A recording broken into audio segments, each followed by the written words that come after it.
Thank you for welcoming me onto your screens, onto your headphones, depending on how you're watching this. I'm Eddie, and this is The Rollback. Folks, I'm here to talk to you today about Air, aka like Moneyball, but with sneakers.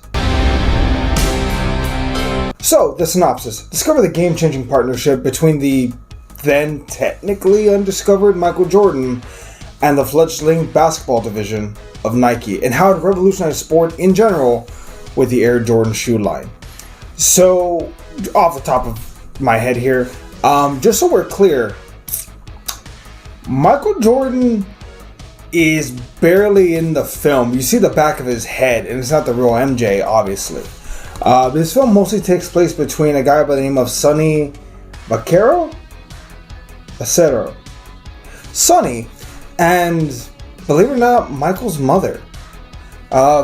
Kind of their partnership. Also, Ben Affleck is in this. You also have this dude who's like in a lot of things, but you can never really remember who he is. Guy from Mozart, him. Yeah, that dude.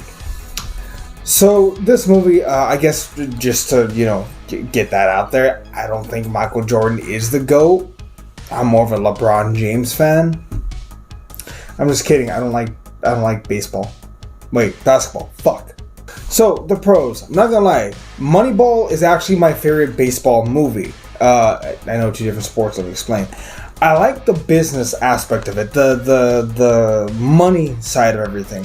When it comes to the backroom deals, how do you negotiate this kind of stuff? What goes into these contracts? Because you always hear about Lamar Jackson just got paid $250 million from the Baltimore Ravens. But how did it come about? What was the story behind that? Because there's a lot there. That said, though, Air, it actually doesn't really revolve around Michael Jordan at all. It mostly revolves around this guy, Sonny, and his push for Nike to sign Michael Jordan. That fact that he feels like he has a feeling on this kid. Not like that. But there's actually a lot more to the backstory than you realize, but I'll get to that in a moment. Anyway, it's about the shoe design, why they did it, how they did it, courting Michael Jordan, courting his family to try and get them to sign this deal. And you see how lucrative these sponsorship deals are, not just for brand new players, but for NBA players in general.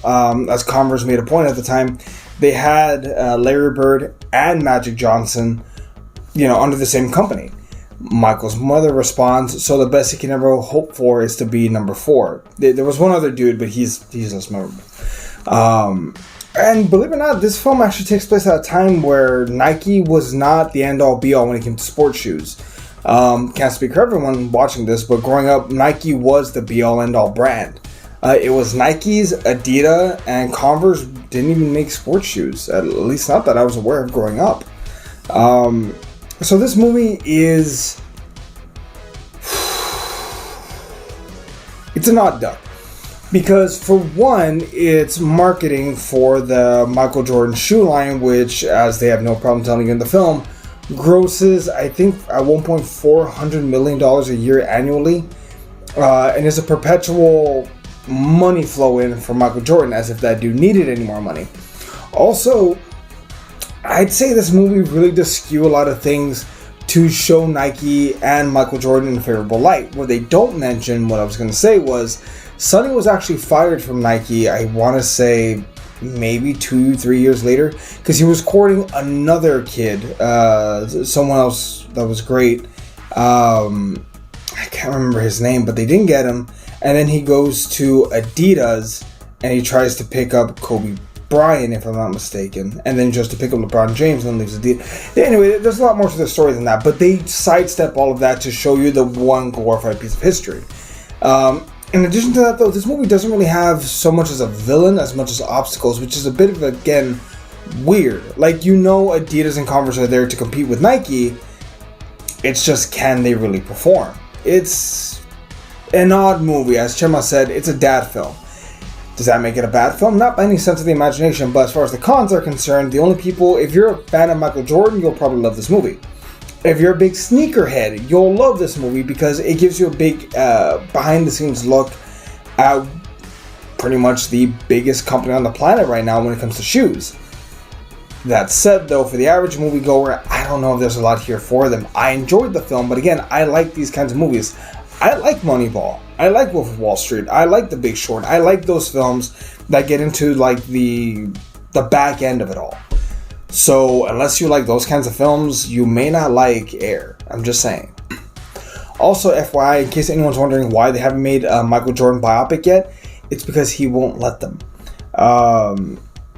The only reason he ever made, what was that one? The Last Dance, I think, that documentary that's on Netflix, is because LeBron James came up and maybe, perhaps, finally, there's a challenger to the throne. So, he put out a nice little propaganda piece. Look, I'm not the biggest Michael Jordan fan, but, like, the fact that he couldn't even criticize himself in his own documentary series kind of speaks volumes to the kind of person. I'm getting off topic. This is not a I hate Michael Jordan video. I'm sorry.